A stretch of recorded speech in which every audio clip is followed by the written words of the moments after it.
الحمدللہ رب العالمین والعاقبۃ للمتقین والصلاۃ والسلام علی امام الانبیاء والمرسلین اما بعد فاعوذ باللہ من الشیطان الرجیم بسم اللہ الرحمن الرحیم الحمدللہ رب العالمین الرحمن الرحیم مالک یوم الدین ایاک نعبد و ایاک نستعین اہدنا الصراط المستقیم صراط الذین انعمت علیہم غیر المغضوب علیہم ولا الضالین آمین۔ السلام علیکم ورحمۃ اللہ وبرکاتہ۔ حضرات ذی وقار، آج کی نشست میں ہم سورۃ الفاتحہ اور اس کا ترجمہ اور تشریح اور اس پر مفصل، اس پر مدلل گفتگو کریں گے۔ سوال یہ پیدا ہوتا ہے کہ سورۃ الفاتحہ کو سورۃ الفاتحہ کیوں کہا جاتا ہے؟ اس کے آغاز میں سورہ کا لفظ ہے۔ سورہ کا معنی علیحدگی بھی کیا جاتا ہے، بلندی بھی کیا جاتا ہے، شرافت اور بزرگی کے کیے جاتے ہیں۔ فاتحہ کا معنی ہے قرآن عظیم فرقان حمید کو کھول دینے والی۔ جب ہم قرآن کو کھولتے ہیں تو سب سے پہلے ہمیں سورۃ الفاتحہ نظر آتی ہے، اسی لیے اس کا نام سورۃ الفاتحہ ہے کہ یہ قرآن عظیم فرقان حمید کو کھول دینے والی صورت ہے۔ سورۃ الفاتحہ کے متعدد نام ہیں جو کہ احادیث میں وارد ہوئے ہیں، جن کا تذکرہ احادیث نبویہ میں ملتا ہے۔ ان میں اس کو سورۃ الفاتحہ بھی کہا جاتا ہے، ام القرآن بھی کہا جاتا ہے، ام الکتاب بھی کہا جاتا ہے، سورۃ الحمد بھی کہا جاتا ہے، سورۃ الصلاح بھی کہا جاتا ہے، سورۃ الشفاء بھی کہا جاتا ہے، اور اس کے علاوہ اور بھی احادیث میں اس کے نام مذکور ہیں۔ اعوذ باللہ من الشیطان الرجیم، بسم اللہ الرحمن الرحیم، الحمدللہ رب العالمین۔ تمام تعریفیں اللہ تعالیٰ کے لیے ہیں جو عالمین کا رب ہے، عالم اور عالم، اس کو بھی سمجھ لیجئے۔ عالم کہتے ہیں جاننے والا، اور عالم کہتے ہیں جہان کو، تو یہاں جہان مراد ہے۔ تمام تعریفیں اللہ وحدہ لا شریک کے لیے ہیں جو تمام عالمین کا رب ہے۔ الرحمن الرحیم، بہت مہربان، نہایت رحم فرمانے والا ہے۔ مالک یوم الدین، روز جزا کے دن کا مالک ہے۔ ایاک نعبد، صرف ہم تیری عبادت کرتے ہیں، وَإِيَّاكَ نَسْتَعِينُ، اور تجھ سے ہی مدد مانگتے ہیں۔ اس کے بعد خالق کائنات ارشاد فرماتا ہے، اہدنا الصراط المستقیم، اہدنا، اے باری تعالیٰ ہمیں دکھا دے، صراط المستقیم، سیدھا راستہ۔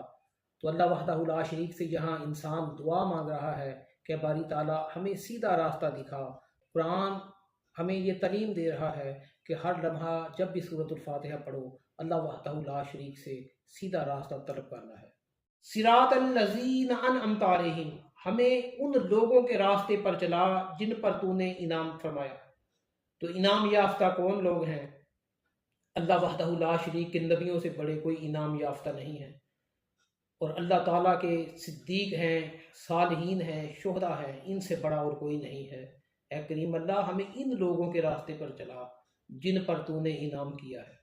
غیر المغضوب علیہم، نہ ان لوگوں کے راستے پر جن پر تو غضبناک ہوا، جن پر تیرا غضب ہوا، ولا الضالین، اور نہ گمراہوں کے راستے پر، نہ بھٹکے ہوئوں کے راستے پر۔ تو اس کے بعد کہتے ہیں آمین، ایسا ہی ہو۔ آمین کا معنی ہے ایسا ہی میرے حق میں کریم اللہ قبول فرما، جیسا کہ میں نے ذکر کیا ہے۔ تو سورۃ الفاتحہ ہر روز انسان بار بار اس کا تکرار کرتا ہے، ہر نماز کے اندر سورۃ الفاتحہ پڑھی جاتی ہے۔ سورۃ الفاتحہ سب سے زیادہ پڑھی جانے والی سورت ہے کہ ہر رکعت کے اندر اس کا تکرار ہوتا ہے، ہر رکعت میں سورۃ الفاتحہ پڑھی جاتی ہے۔ امام ابو حنیفہ کے نزدیک اس کا پڑھنا واجب ہے، اور امام شافعی کے نزدیک اس کا پڑھنا فرض ہے۔ اگر رہ جائے تو امام ابو حنیفہ کے نزدیک سجدہ سہو سے نماز درست ہو جاتی ہے، اگر رہ جائے تو امام شافعی کے نزدیک اس شخص کی نماز ہی نہیں ہوگی، کیونکہ اس نے فرض کو ہی ادا نہیں کیا۔ تو سورۃ الفاتحہ اس کی 7 آیات ہیں، اور اس کے اندر 1 رکوع ہے۔ اسے 7 مثانی بھی کہا جاتا ہے، 7 بار بار پڑھی جانے والی آیتیں۔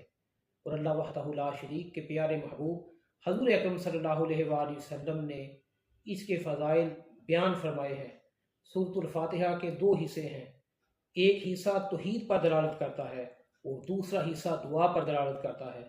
الحمدللہ سے لے کر ایاک نعبد و ایاک نستعین تک توحید ہے، اللہ تعالیٰ کی وحدانیت کا ذکر ہے۔ اس کے بعد اہدنا الصراط سے ولا الضالین تک دعائی الفاظ ہیں۔ اس لیے اس کو سورۃ الدعا بھی کہا جاتا ہے کہ اس کے اندر دعا کا بھی ذکر ہے۔ اللہ تعالیٰ سے ہم مانگتے ہیں کہ باری تعالیٰ ہمیں سیدھا راستہ عطا فرما دے۔ تو قرآن سے بڑا اور کوئی سیدھا راستہ نہیں ہے۔ حضور اکرم صلی اللہ علیہ وآلہ وسلم کے طریقے سے بڑا کوئی طریقہ نہیں ہے۔ حضور اکرم صلی اللہ علیہ وآلہ وسلم کی شریعت سے بڑھ کر کسی کی شریعت نہیں ہے۔ اب قیامت تک کے لیے حضور اکرم صلی اللہ علیہ وآلہ وسلم کی شریعت ہے، اور اسی پر عمل پیرا ہو کر انسان زندگی گزارے تو وہ کامیابی کی منزلوں کو چھو سکتا ہے، کامیابیوں کو حاصل کر سکتا ہے۔ تو راستہ یہی ہے جو گنبد خضرا کے مکین تک پہنچا دے۔ قرآن پر عمل کرنا ہوگا، حضور اکرم صلی اللہ علیہ وآلہ وسلم کی سنت پر عمل کرنا ہوگا، تو اسی کے اندر نجات ہے۔